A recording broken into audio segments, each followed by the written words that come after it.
Yay. Hey guys, welcome back to the Makeup Mentor podcast. I'm super happy and grateful today to have the best guest in the whole entire world. They were on my vision board. I'm pretty sure I told you guys that before, but this is huge. I'm super excited to be interviewing Makiaj Beauty today. They have so many things going on in the beauty industry today. So we're going to be not only sharing their story, but also sharing to you guys what they got going on and the journey about being an entrepreneur. So I have Pooja and Vanessa here today. And I wanted to start off this podcast episode with some quick rapid fire questions so that way we can get to know you guys a little bit more. I know we've talked over social media for a really long time, but I just wanted to warm us up a little bit. So you guys ready for some rapid fire? Yeah, let's go. Yay!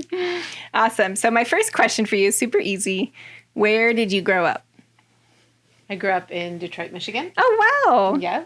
And I grew up in El Paso, Texas. Oh my gosh, I actually have family in El Paso. Do you really? Yeah. It's like I'm from Nebraska, but you know, our family's just everywhere. So that's like really cool that you have family there. Yeah.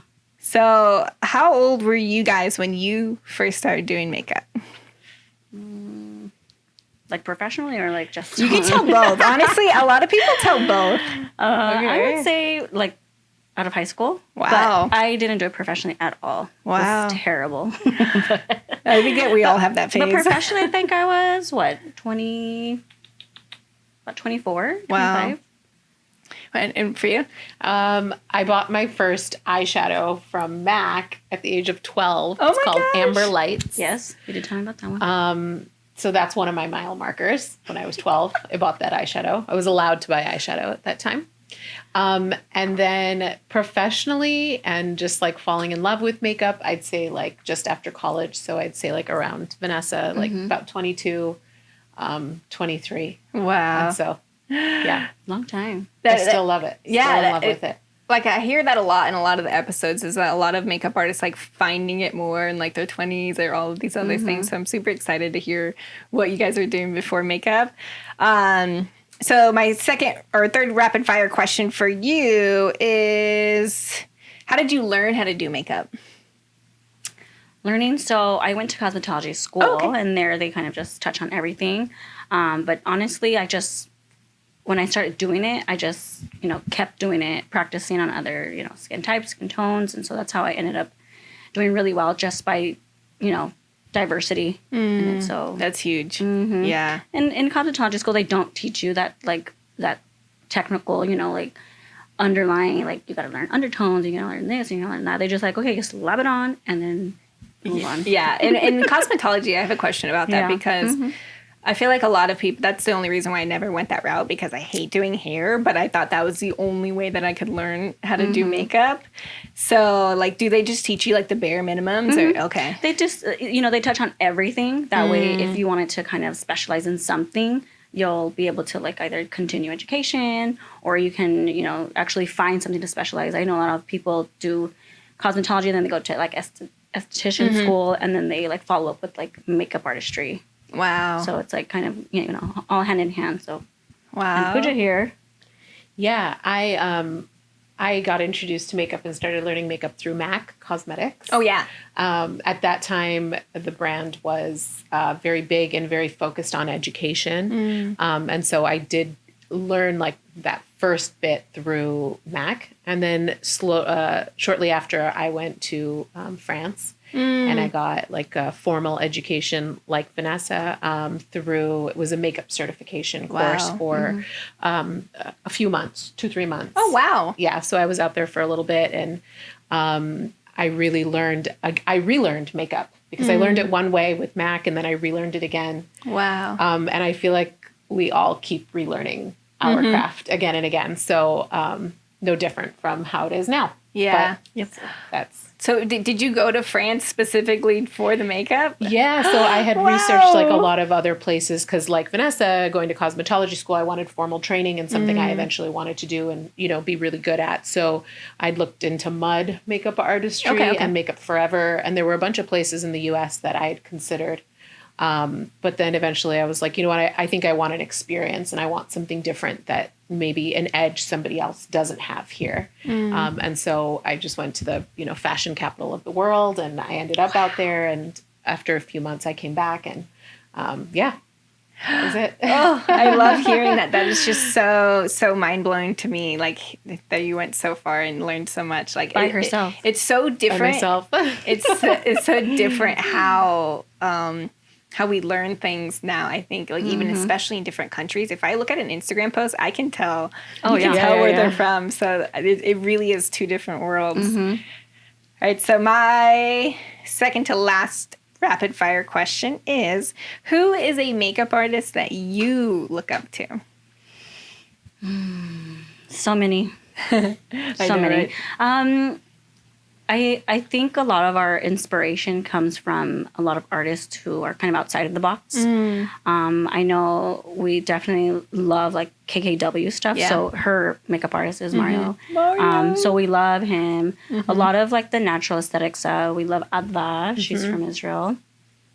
Who else do we really look up to? Like a lot of their styles and techniques are kind of like ours, and our aesthetic is also like theirs. So I think a lot of our like attention is drawn to them because they're so similar to like what we like. Yeah. A lot of it's just like natural, effortless, beautiful, glowy, feminine, classy, like all of these like kind of like feminine touches that they all have. So I think a lot of those. Who else I'm trying to think that we're like really into? I love Mario. Yeah. Yeah, Mario. I'd say just anybody that's constantly pushing themselves and like constantly reinventing themselves. Wow.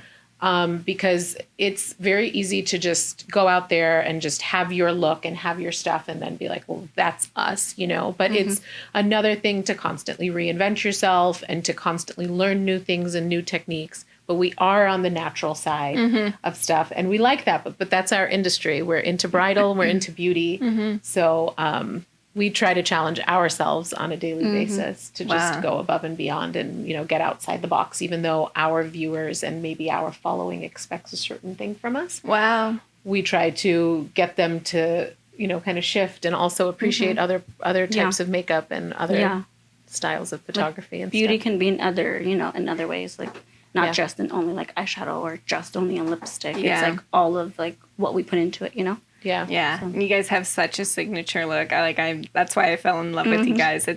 I think we've just been taught so, like I fell into the Instagram phase. Yeah. So I was doing Instagram makeup and then I went to school and I said, oh, okay. So people don't want cut creases. People don't want all this like, you know, contour. Yes. So I think that's why I just fell more in love with like the work that you guys do, because that was the number one request that I get.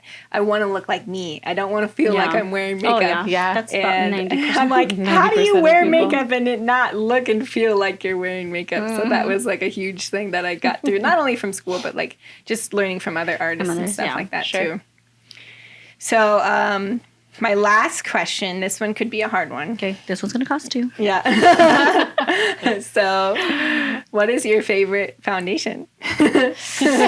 Oh, that's a hard one. Isn't it a hard one? It's a hard one because it depends on what I'm doing. Yeah. And if it's for somebody or for me. But Yeah, you can tell both. Either yours and then your but I client. think anything that's going to look effortless. So I love Charlotte Tilbury stuff. Wow.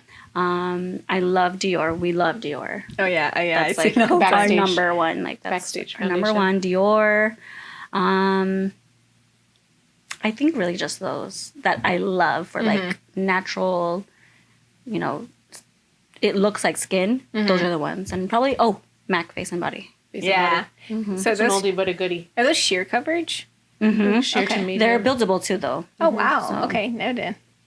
Yeah. And so that's for both of you guys. Do you wear a different foundation just for yourself? Yeah, I do definitely. I'd say that like skin is something that our brand takes very, very, very, very, very seriously. Yeah. I can't enforce it and like, you know, talk about it enough. So we've really, you know, that's why we've stayed away from airbrush makeup. That's why we've stayed away from all of that, because we really take a lot of pride in like very customized skin application and, you know, really good foundation, concealer, highlight, all that stuff. So like Vanessa said, we like something that somebody comes in here who's taking care of their skin, because Wow. makeup only looks as good as your skin looks. So if your skin is not looking on point, your makeup is not going to look on point. We can't cover texture. We can minimize texture. We can't cover texture. We can't, you know, give you Botox. We can't do those things. We're not magicians. We're makeup artists. So if you come in with good skin, then we can make your skin look even better than that. But if you come in with subpar skin, then it's hard. So, Yep. Definitely agree. Yeah, I definitely learned that right off the bat when I came to school. It's like skin. And I'm like, holy crap, I didn't even use moisturizer before I went to school. And everybody's so focused on the eyes. I think that's a big misconception is makeup is, a lot of people are like, oh, eye makeup. They think of makeup, they think of eyes, they think of lips.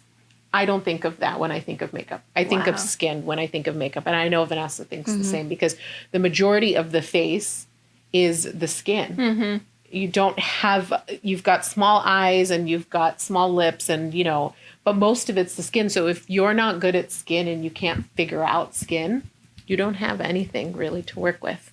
Wow, that is so true. So that's a deep question. You're right. Wow. I love that whole entire perspective. That's so huge. So with the Makeup Mentor podcast, we talk little about makeup, to be honest. This is probably the most that we talk about makeup because what I'm really, really interested in just hearing more about your story. Something that I preach a lot is that if you want to learn how to do something successfully, you have to learn from somebody who's doing it successfully. And you guys are literally just an amazing example of everything that you guys have done, like your social media, building your brand, all of these things. But before we get into the story about the business side and how we grew all of those things, I just wanted to know a little bit more about where you were before you started doing makeup. Like, was this always a plan or did you kind of fall into it or like, and more about backgrounds because for me, I didn't know this was the thing for me, but I know a lot of times like we get so stuck in our parents telling us we need to do X, Y, and Z jobs. That's why I joined the military. So I just wanted to know a little bit more from each of you guys, your story. Absolutely. Yeah. Go ahead, Pooja. You go first. So, as you can tell, I'm of Indian descent with parents that immigrated here from East Africa and from India back just before I was born, about in the 80s, early 80s. And they're both physicians. Wow. Yes, very hardworking physicians that came to this country with very little at that time. And I think they just wanted us to have like such a good future. And so I was very much pushed to do something I didn't really want to do. And I went the medical route for several years, and I have a biochem degree, and I had all sorts of crazy things that nobody would know about me unless you came and talked to me. So I had applied to medical school. My parents actually wouldn't support this journey at all for me. And they were like, nope, you need to become a doctor. You need to be successful. We didn't move to this country for you to do something that in that country was not looked at as something very high up. And my parents were both pretty stickler on that for a long time. So I rebelled for quite a bit of time. I said, no, I'm not going to do that. So they cut me off financially for a little bit of time. And they told me, well, we're not going to help you with your, to apply to medical school. You need hundreds of dollars to apply. Each application costs $500 to $1,000. And so we're not going to help you. I said, well, then I'll go and get a job. And so I went to Mac and I got a job. Oh my gosh. Okay. And it took me time to it took me time to build up to each application. I think I did maybe 20 applications because at that time it's very hard to get into medical. In general, it's hard to get into medical school. So I had just saved up a lot of money and I started applying to all these medical schools. And I knew that if I went to medical school, I wanted to do plastic surgery or I wanted to go into something transformative, cosmetic surgery, something like that. Because I'm interested in transformation and makeup and all that. And I loved it. So in my head, I thought, okay, I'm going to become a derm. I'll be a cosmetic, surgeon or plastic surgeon. Last minute, my younger sister, who's about my age, we were going to just jump into medical school together because we're about 18 months apart. So I said, if you go, I go. She's like, well, if you go, then I go. So I'm like, okay, so we'll go together. Yeah.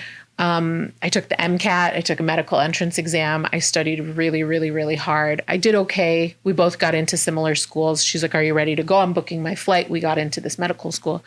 I said, "I'm going to chicken out. I'm going to stay here." My parents literally were like, "You did all of that work." I said, "I did all of it because I wanted to prove to you that I was smart enough to do all of that, but that I really want to do something else." And so like, "So what else are you going to do?" I said, "I'm going to go to France and I'm going to learn makeup, you know?" So my parents were like, "Ugh, I don't know. Like, that's not a good idea, you know?" And my mom was a little bit more stressed out than my dad was. And my dad would secretly kind of send me money every month just to like help me pay my rent because I didn't have a job out there or anything. So that's been my trajectory. My parents couldn't be more proud of me now, obviously. But it took a lot of like just it took a lot of inner strength to do this job and to get into this career because nobody in my family does anything business related.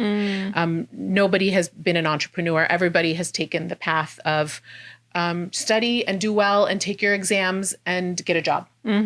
And I went completely the other direction. Yeah. And I just want to take a second to commend you for that because that is so huge. And honestly, with a lot of these interviews, it's the same story. My parents did not support me. My mom laughed in my face. All of these things. And I guess I didn't really start to realize of how much we were all related in the artist industry until I started the networking events. And I was like, wow. Like my mom actually told me, she was like, I was stressed out one month because my car broke down 4 times in 1 month. I was manifesting that. But so I was calling my mom and I was asking her more for like spiritual advice. I'm like, I don't even know like what I should like think right now. And so she just goes on and she tells me, "Anita, you can get really good money working at a factory job." And I was like, "You want me to quit my makeup business and work at a factory?" But it's like, it's just that this generations and like all the way down the line, they just want to protect us. And so when we go out there and we do something that we want to do, it scares them. Yeah. And if they don't think that they can do that, they're like, there's no way my child can do it either. Yeah. And so it's just, I want to commend you again for just breaking that cycle because now, again, your children are going to look at you and just hear that story and that inspiration because they don't learn from what we say. It's what we do. Absolutely. And the other thing I want to say is that there's this idea that if you're creative, that you're not smart. And that you are one or the other. Yeah. And that's not true. You can be super creative and super smart. And you can be intelligent and you can give back to the community and you can do everything. There's no such thing as this starving artist. Like just because, you know, this idea, you know, that comes and it's been ingrained in us that if you're creative, then you're living paycheck to paycheck. No. Why? Yeah. Why should you have to do that? Why can't you build something underneath you so that you can enjoy both the business part and, you know, and the creative part? Because that's where we grow, is when we are tapped into the creative power and we're tapped in also to our manifestation of being able to do business and believing in yourself, because nobody's just taught that. You learn. I could have gone to business school. I still would not have been able to do this. Yeah, exactly. We have to go through something to be able to do it. We can't learn it objectively in a book. Yeah. So that's my journey. I'm going to pass the mic to Vanessa. Baton over to me. Yeah. So my journey, well, where should I start from? Just like what were you doing right before you started doing makeup? Right before I was working at a blow dry bar. Oh, wow. So you were doing hair? I was doing hair. Okay. Yeah. I've done it all. I've done like everything. I went from haircut and coloring. I went to men's hair for a little bit. I was doing styling. I was doing hair probably for a good maybe 5 years before I started doing makeup. And then worked my way over to like this blow dry bar. Then started doing all this sex stuff, facials, waxing, spray tanning. What else did I do there? That's it, really. I want to touch on that real fast. Like, did you do it all because you wanted to do it all? At that time, I wanted to become the jack of all trades. Yeah. But then I figured I was doing everything, and I'm like, I'm not specializing in anything. Yeah. So then that's when I was like, I'm going to start doing makeup. Got myself a little, you know, LA girl cosmetic kit. Yeah. Get the green. I was like, I'm going to start doing makeup. And when I started doing it, literally, I just like, okay, let's keep getting you booked. So I was doing weddings at the time. Wow. then probably a year later, that's when I met Pooja. We met at a fashion show at Michael Costello's fashion show. And then maybe 2 weeks later, she like texted me and was like, hey, like, are you working anywhere? And at the time, I wasn't committed to where I was working. So I was like, I'm available. Like, let's do it. And so we were doing weddings on the weekends for a good year. Wow. For a good year, just her and I. Yeah. So were you doing it mobilely? Or were you? Mostly mobile. Okay. Mostly mobile. It was 2014, 2013, 14. 2013, 2014. So a long time. Kind of a long time ago. Vanessa is like very hardworking person. I haven't met a lot of people like her, just going backwards and kind of catching us up to speed now, but that it doesn't require somebody just creative again to be really good at something, you know. It requires a lot of hard work and persistence. So just want to point that out there. Yeah. Well, thanks, girl. I love that because I give this example all the time because like I really tell people you can do anything that you want, right? If I wanted to be a football player, I could probably do the training and do it, but I have no passion or desire to be a football player. Sure. Right? And so like the thing is like I really tell people is the money actually is when you find something that you love doing and it doesn't feel like work. So when the hustle and the grind, we get so confused of like, we need to be doing, you know, my story, like I was doing 5 jobs all at once just so I could have time, like, you know, afford to do makeup. But it was more of my mindset that needed to shift than actual my money. And what I didn't realize is when I was doing all those things I didn't like, I was actually causing money blocks to flow my way. And it's like, if you really wanted to do it, then you'd make the time, right? Yep. So that's something I had to learn the hard way. And I like how you pointed out how you made the decision because I didn't realize how big that was in the story until I made the decision that I wanted to do something. And I cannot explain it enough of how many things just automatically shifted when I said, I'm going to be a makeup artist. And it's just like your vibration, you're higher and you're looking for the opportunities. But it's also the fact of like, everybody wants to help you pursue your passion. And it's like, how can I help you? How can I serve you? And like, let me tell my friend you're being a makeup artist, you know? So I think that's a huge part of the story. Both Pooja and I think we mesh really well because we kind of believe in the same things. Obviously, we have our own, you know, beliefs, but we also have the same beliefs in like a lot of things. And so I think there was a point in time where she and I were just like, I was working in a day job like Monday through Friday, and then on the weekends I would help her.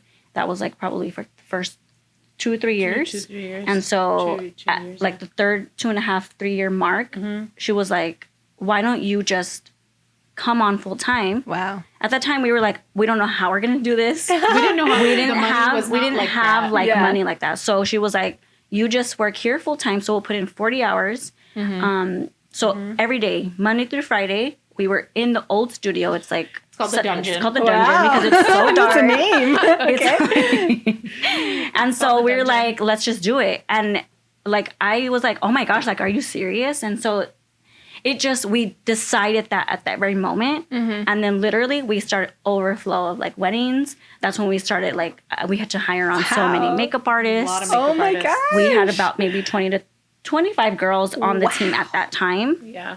You know, some of them were like full-time. Some of them were, you know, are on call. But we had a lot of girls at that point. And then because we put so much energy into like the decision we made. And so I think that really like, when you put energy into something, guess what? The energy is going to flow right back in. Yeah. And so we're like super firm believers on that. And so the year before when we talked about the education, you know, that was for Makiaj Beauty. Now going into the education, we were like, let's start the education. But we didn't give it the energy and the time it needed. And so one more time we were like, let's just do it. Like, and then all of a sudden COVID hit. And guess what?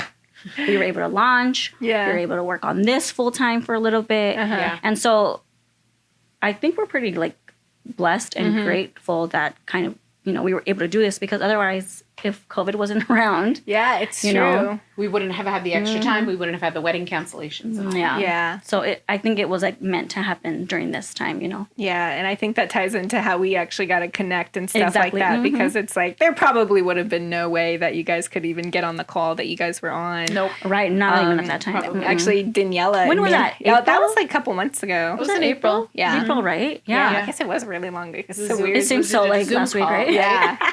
So Daniela actually manifested working with you guys. It was I know. So- That is so crazy. And she's now, And she's now so working. awesome. She's amazing. She's training with us, actually. Yeah. Through the education. Yeah, I love everything that she stands behind too, and I think that's why we all connected. But I actually connected with her over another networking a call that I was on with the people from the mastermind. Okay. And the girl was on there, or Danielle was on there, and she says, "I'm a makeup artist, but I want to learn more about manifesting." And I said, "Oh, that's my niche." And so anyway, we connected, and then she actually got off social media for a really long time, and then she hopped back on the day that we had the call, and then you guys were on the call, and you guys were answering Wow. questions, and that's exactly how it happened. that but is crazy. I think it's funny because when we were talking, I was telling her, I was asking her what she wants to do, and Yeah. that's exactly what she said. She wants to do celebrity makeup, all of these things, but I think it was just really funny how it like panned out. Yeah. That's so crazy. See, But- like how that stuff works. Right? And so I wanted to talk a little bit more about like the business side. So I love hearing your guys' stories and how the Sure. whole thing fell into place. But I just want to go a little bit more into detail of like when you guys started the business, like how did you even get the clientele? Did you already have them, or building the brand? Like how did that go? So Yeah. Pooja started the business. I came on board 2013, Okay. 2014. 2013, She had already had Makiaj Beauty Oh, wow. for a couple of years. Yeah, so I'd come back from France in 2011, and I didn't know what to do now. I Wow. was returned from Paris. I said, I have a certificate. Nobody cared here. Nobody cared. Nobody Okay. I actually got my old job back, Okay. the one I left, Yeah. because I needed money again. Yeah. And I was like, shoot, like, what did I do? I just like took a full circle and I'm back here. But then as I was working at Mac, I had more and more people come in and want makeup application done because I was doing it differently than everybody else. Because I just returned from France. And my boss said, you're not doing well with your numbers because you're spending too much time on makeup applications. Wow. And we're gonna fire you. We're gonna let you go. And I said, I don't want to be let go, but I can't. I know I'm spending time with my clients, but I love makeup. I don't want to sell makeup. She said, this is a selling job, though. Yeah. Which I said, but I want to do makeup. She's like, you're not the right fit for this. Then she's like, better you quit than I fire you. It'll look better on your resume. I said, I hope I never have to submit this resume anywhere else because I'm going to build my own business now. Wow. So then I quit Yeah. with her suggestion because my numbers were crappy. And then I said, okay, what's the word for makeup in French? And maquillage is my the word for makeup gosh. in French. So I was like, okay, I'll start like this. I started with this like humble little business card. Yeah. That, I don't know. I like had a friend. It had like green green pink. and pink on it. It was like a peacock eye or It was something. cute.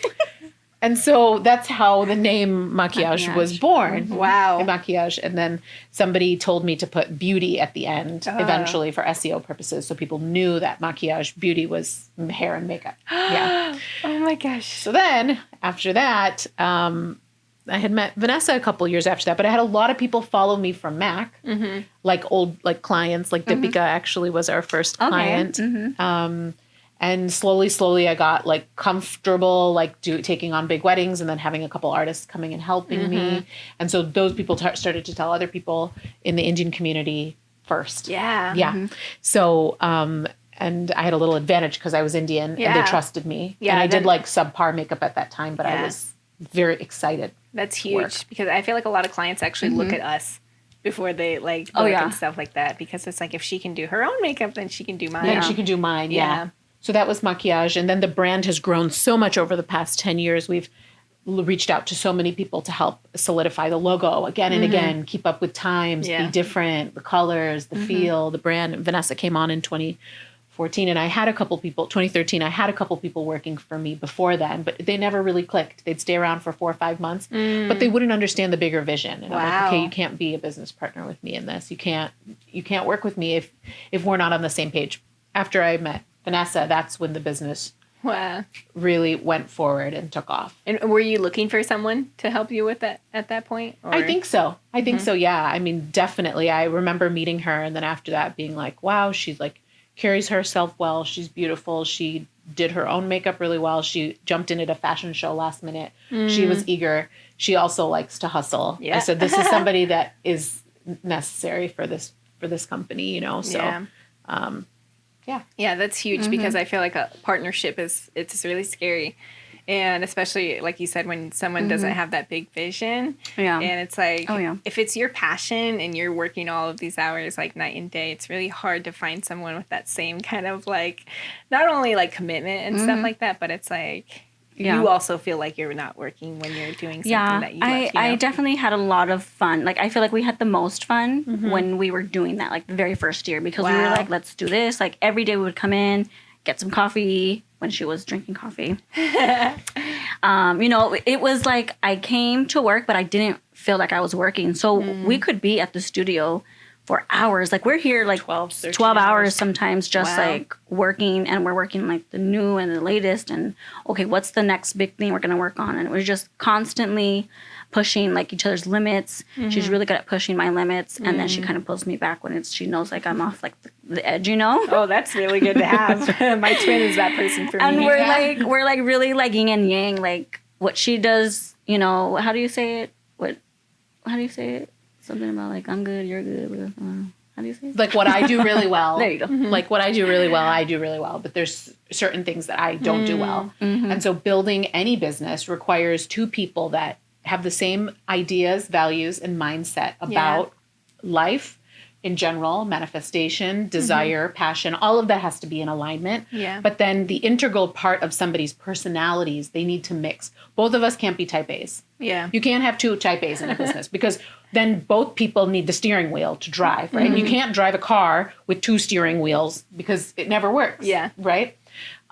So one person needs to be driving, the other person needs to be guiding. Doesn't mean that the other person is any less important. You need both. You need both a steering wheel and a gas pedal. You know, you need somebody to steer, you need somebody to push the accelerator. So that is how we became a Lamborghini type of company, you know? We just went forward, you know? Like, and it you have to have a less inhibitions to run something like this. You have to just believe and not be afraid that once you jump it's first time is scary. If you've ever jumped like off a cliff or cliff diving or anything, first time is super scary. Next time it's still scary. Third time it's a little more comfortable. Fourth time, fifth time. So when people ask, okay, how'd you build this? Like you went from being in this small dungeon, you know, and working like, you know, so many hours and not really having much to like, now you have your own beauty light. Like, people look from the outside and say, how did they do that? But it's not what it seems. It's not like that overnight success. It's so many hours. And if Vanessa and I could go back, we could tabulate all the hours, like endless hours. Yeah. I think that's a huge part of the story and why I love sharing like just specific this side, because again, people see us on social media and they're like, oh, they got it all together and all of these things. And it's like, I think it means a lot for people, especially so high up in the industry, to be vulnerable and tell everybody of like what it's really like, because a lot of people can get so like stuck in that comparison and all of these things. And it doesn't matter where you're at in the industry. You're always growing, you're always learning and just implementing new things, like whether it's like business side. And I wanted to touch on one thing that you said earlier of how you left Mac because you got in a position where you literally had to quit, and then you left the salon, correct? Okay. After I asked her, like, she was working for a makeup company at that time when I met her. Yeah. So I like touching on that part because a lot of people are in that specific. I see what you're saying. You know, they're like, I'm scared to leave my job. I'm scared to do this. And like, you'll either be in a position where the universe will do it for you. Because I've been in that where I was a bartender and all of my money got taken out of my drawer.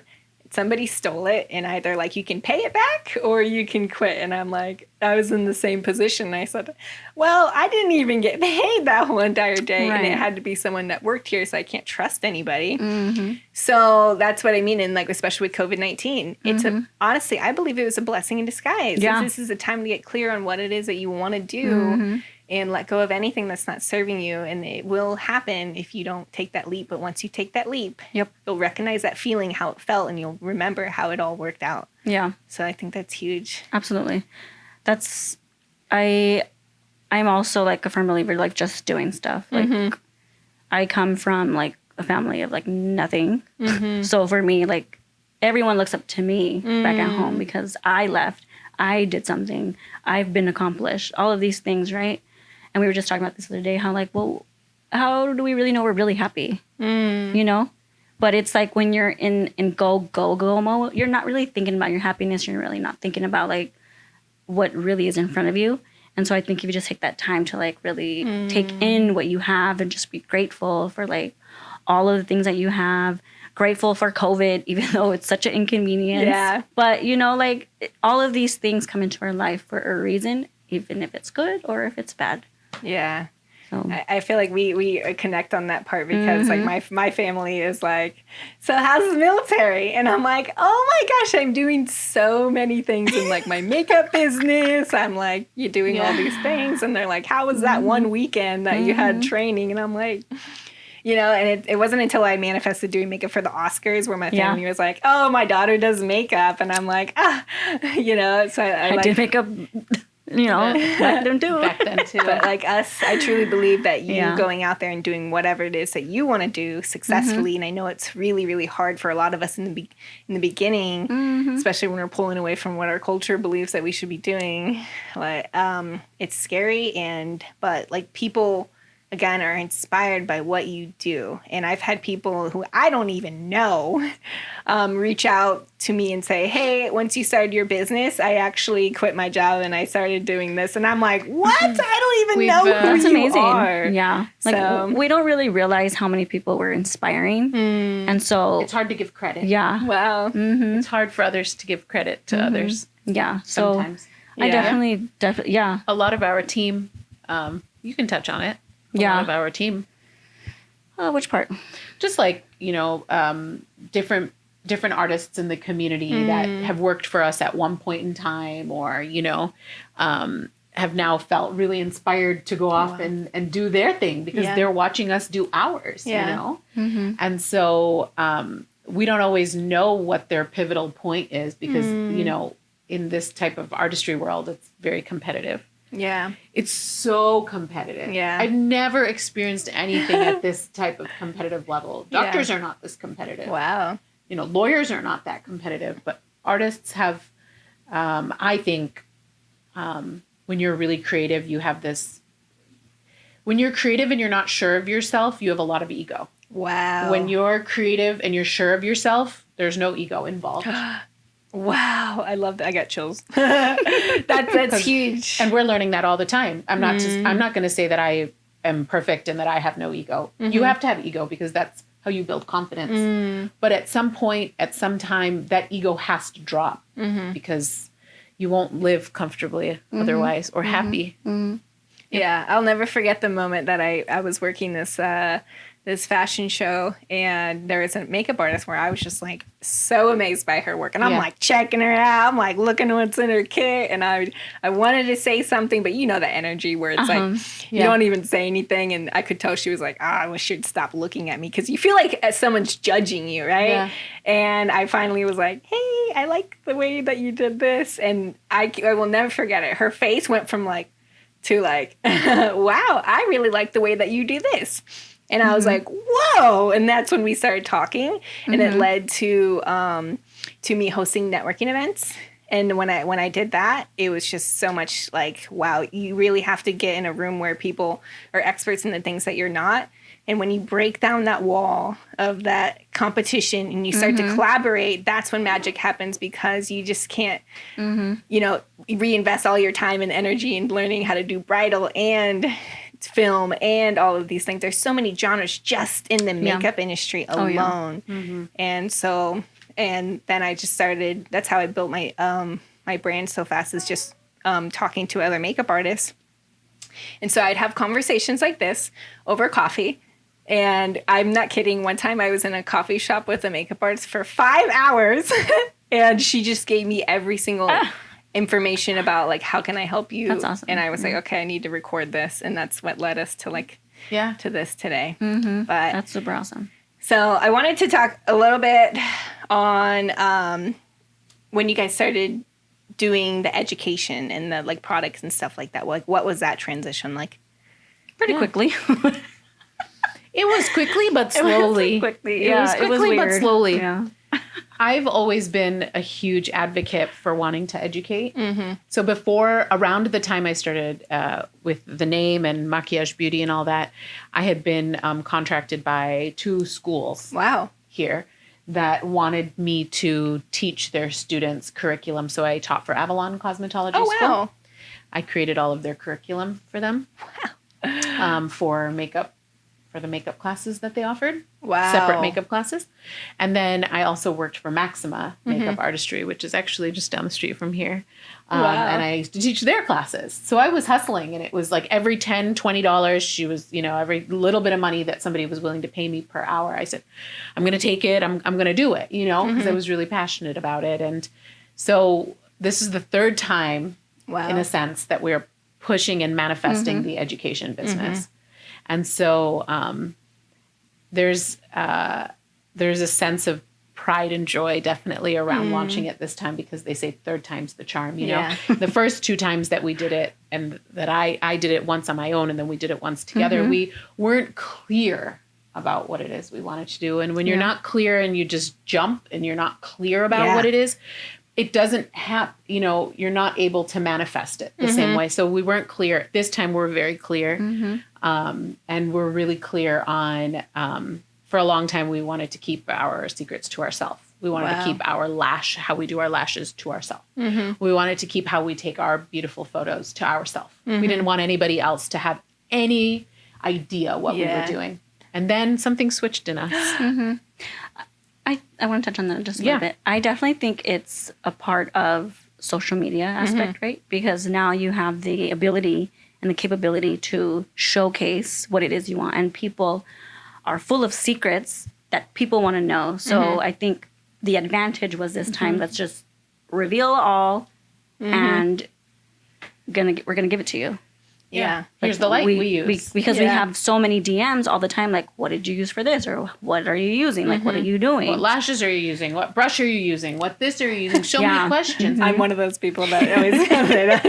And the funny thing is that it's not about those things either. Even a deeper layer is that you can use anything. Go to Walmart and pick up a brush. It doesn't matter. You can use natural light. Still get a beautiful photo. Wow. So, but these tools are meant to help you to build confidence and to give people this feeling that, yes, they can also do it. And yes, they can be a part of our brand. And yes, they can be a part of our community.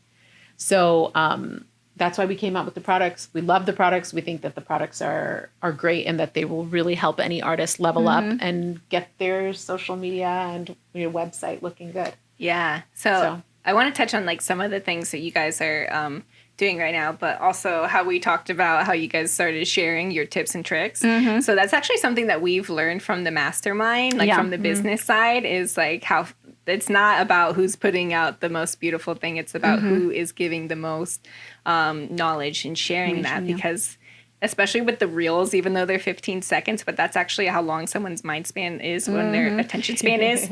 So like if you share a tip in like that 15 seconds, people trust you more. Yep. And that's actually a really, really good tip for anybody that's like launching a course or you're teaching somebody. Just give as much value and free content as you can. Their saying is actually teach 90% and save 10%. And I was like, wow, I guess I never really realized that. So with the courses and stuff that you guys are doing right now, which I am super happy and grateful, you guys will see in the beginning of this, we did a demo and just me seeing your kit in general, the way that you do the makeup, it's just such a, like, I'm so mind blown. And seeing what products you use is like, even for someone who's been in the industry and I went to school and all that, there's still so much that like I'm learning from other artists of what you're actually doing. And so I want to touch on the courses. I know that you guys do have some videos of like something similar to this where you guys talk about the business side and you talk about all of the social media branding. Yeah, for sure. That's huge. Yeah. So, with the courses that where you're actually like teaching makeup, can you actually like just run me through of like how the whole entire program is? Yeah, so we have 2 programs, right? We have one for the artist. That's obviously towards makeup artists in the industry, aspiring, new, advanced, intermediate, all of the above. And then we have the everyday woman. So this is obviously straightforward for the everyday woman. Yeah. We do have 3 plans for that. We have one for a one-time payment, and then we have our monthly, and then we also have our best value bundle, which also includes our brush set. And and so you have immediate access to all of the videos. Specifically for the artist, you do get information on in-depth. So our main concept when we came out with the courses for the artist is we're seeing a lot of artists being more technical versus the underlying understanding of makeup. So everything is kind of just like Instagram looks, right? Like, ABCD. You got to do contour, this, that, and then there's your look.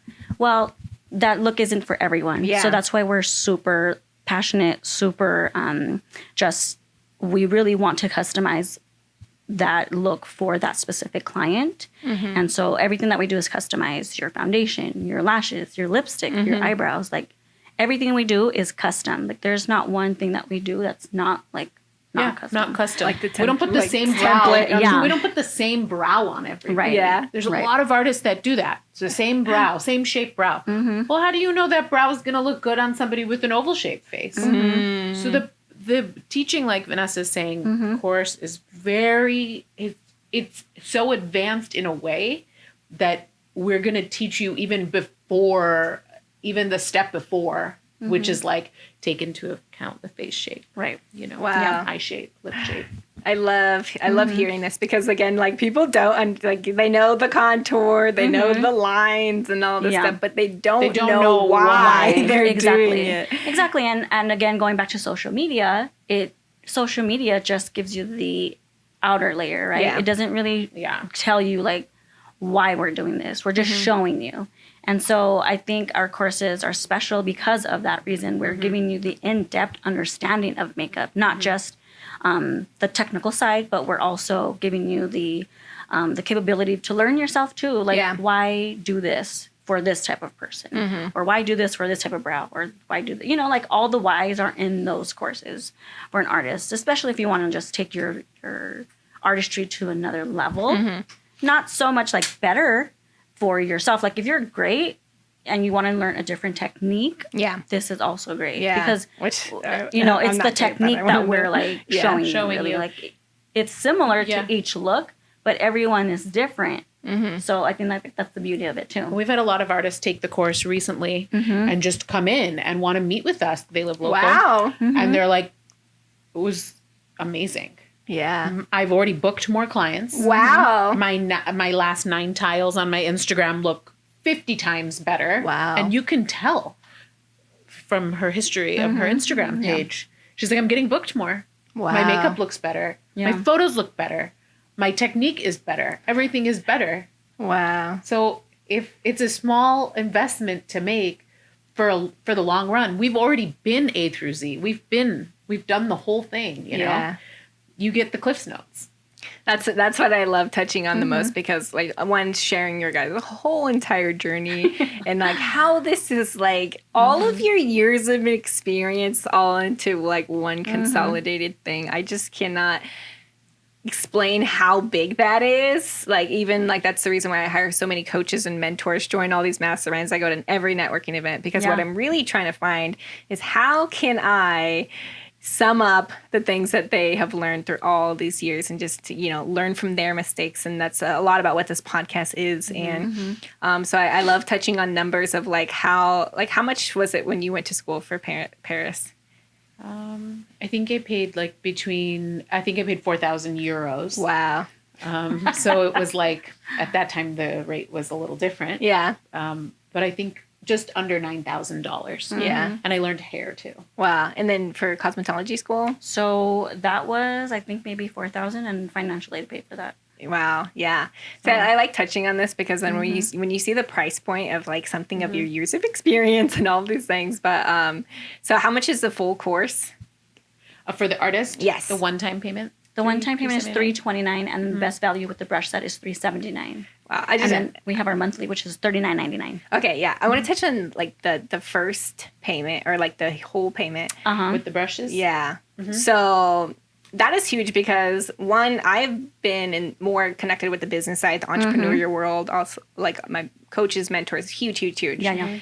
And the courses that I've taken are literally the same price point of what you guys went for school. And so I just can't even explain how much of how reasonable price that is. So I love telling people to take action on their intuition. So if it's something that you want, if it's something that you were I'm already sold before I even heard of what it is. Yeah. So what people don't realize is when they take action on that, especially when it's scary, maybe it's their first investment, all these things, and are oh, will I get my money's worth? I think those are your ego talking. But when you take action right away, you're actually taking action out of a higher frequency. Yep. So you're attracting more finances, opportunities, and you're operating from the highest version of yourself that already has it. Yeah. And then the higher self. if you're saying things out of fear of oh, should I or should I not? And I truly believe that you should make decisions on what you want to do, not how much money you have, and the money will come. Absolutely. So I wanted to give a special for those who are listening to this right now, watching this right now. Obviously, there's so much in the behind the scenes of even just this interview alone. Yeah. And I just wanted to reward the first 10 people who take action on the full investment for the course and just throw in, I think we were talking brushes or lashes? Brushes. Yeah. 20-piece brush set, immediate access to 20 videos, and then you also get immediate access to our bonus content videos, which is only for our subscribers. Wow. Yay. I'm super excited for the brushes. Your light is also another thing huge I talk all about on my social media. So I want to use that as a bonus for anybody who takes intuitive action on that for the first 10 people. And then for the payment or the subscription. Yeah. So that is $39.99. Cool. That one is monthly, so you'll only get access to that month. 2-3 videos at a time, whatever videos at a time, which is great for people who don't want to get overwhelmed with I love the monthly because if you're an artist and you want to take those skills and use them for that month, just to kind of practice, apply it that month, and then the next month there's your new set of skills, skills. Yeah. Because it's a lot of it's a lot. The amount of material we packed in there, it's crazy. We recorded this, in 2 weeks? Yeah, we recorded it in about 2.5 weeks. Wow. Day after day after day. And we just got better and better at recording it. And we have so much knowledge. Yeah. But we had to, it's very interesting to be an educator. You have to, one of the big things about educating in general through maquillage education is that you have to have gone there and come back and then be able to explain it. Wow. So you cannot explain. The best educators in the world are not the most talented people in the world. Wow. They're never the most talented people in the world. Andre Agassi as a tennis player, and then you look at, Pete Sampras as a tennis player. And those are people that I played tennis for a long time, and I always kind of compare it to those people. And one person has natural talent and ability. They have no idea what they're doing. Wow. They're just able to do it. Wow. So you've got those people in life through a lot of things. You've got, basketball players and that same thing. You've got hockey players, whatever you want to say. You've got maybe mentors, big mentors that they don't know why they're good. They don't know why. They're just naturally talented. Okay, so you've got those people. And then you've got people that have worked really, really hard for what they know, and they've built their talent level upon level upon level, and they've struggled every level, but they've persevered every level, every level, every level. So now this person has this much kind of like perseverance, strength, has a lot of pitfalls, downfalls, gets up, gets better, gets up, gets better. That's the person you want to learn from. Wow. In my opinion, I always want to learn from somebody who's been through those struggles before. I don't want to learn from somebody who's naturally talented, because you know what they'll tell me? You just do this and then it works out. Yeah. I don't want to hear from somebody like that, because I want to know that person struggled too. And because they've struggled, they're able to explain something so well. They're able to go full circle with what they're explaining. Wow. That's probably, that's a really important thing about educating. And you have to be passionate about it. Yeah. Jeff Bezos talks about that same topic of like, be more proud of like the skills that you learned and than your natural gifts. Yep. Natural talent and ability is a gift. Yeah. Yeah. It's just given. But when you work hard, that's not given. I think it's also hard to like, when you're naturally gifted, it's hard to explain like what you're doing, because you're not mindless. Your subconscious mind is just you're already not on. thinking like about somebody it. who doesn't know how to do it, because you've only experienced knowing how to do it. Exactly. And that's a pitfall when you try to educate. Wow. In my opinion, I want to learn from somebody who struggled a lot. Yeah. Wow. I'm so grateful to just hear this. Oh, it just makes me so happy. I'm not going to lie. This whole entire manifestation, it was a lot of work, and I didn't know how I was going to make it happen. But you did it. And so I just want to thank you guys so much for being on here. Sharing your story, being vulnerable, telling us like behind the scenes, all of these things. So I just have one last question. So I actually specifically coach on money mindset. And so it's all about thinking from that abundant mindset of what you would do and then take action. So my last question for you guys is, if you had $1 million in your bank account right now, it's still COVID-19, it's like whatever time it is, what would you do? Definitely not take a flight right now. Yeah. Can't go anywhere. We're like banned from all the countries. Yeah. I would definitely invest. Investing. If you had asked me this question maybe 10 years ago, I'd probably been like, oh, I'm going to live it up, buy myself a house, a car, blah, blah, blah, blah, you know. Invest. Invest in yourself. Invest in paying off your debts. You know, whatever it is that's going to make your life a little easier. Yeah. And for you? I'd say I would probably get more coaching. Wow. I feel like that's one of the things that could help you manifest a lot more money. Yeah. Because $1 million is not too much money these days. Exactly. It is a lot, okay? Don't get me wrong. Well, $1 million is a lot. But there are some coaches that I've been wanting to work with for a long time that have been in their field for a long time, and probably just getting clearer on what I want and how to get more and how to attract more in my life and why I'm doing what I'm doing, and just get clear. For now, I'm like my own coach, you know. Yeah. I mean, I have a couple mentors on the side that are able to guide me, but I just get to that next level where somebody who really can hold my hand through some of this stuff would be invaluable. Yeah. It'd be really cool. Oh, I love that. I got it all. That was the question that I asked for like myself, and coaches was definitely up there. So, like spiritual coaches, business coaches, all of these things, it all ties in. And I truly believe that, one, it's like about getting clear. Take that time, that feminine energy, get clear on what you want, and then put it out there, and then do the hustle and grind as if it's already coming to you. And that's when the money shows up. And a lot of people don't realize that. They're like, when I have the money, I'll do X, Y, and Z.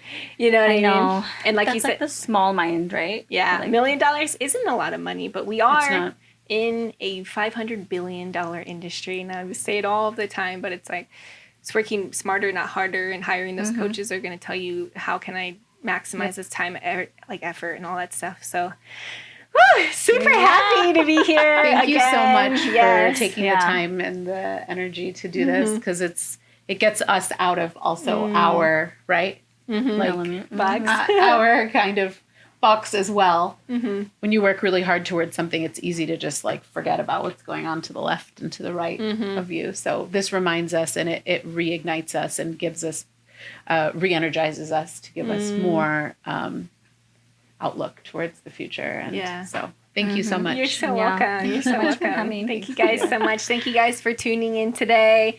You're going to be able to see the tutorials that we've done. This is our first live video, our first day of the tour, and I'm just super happy and grateful that we made this happen.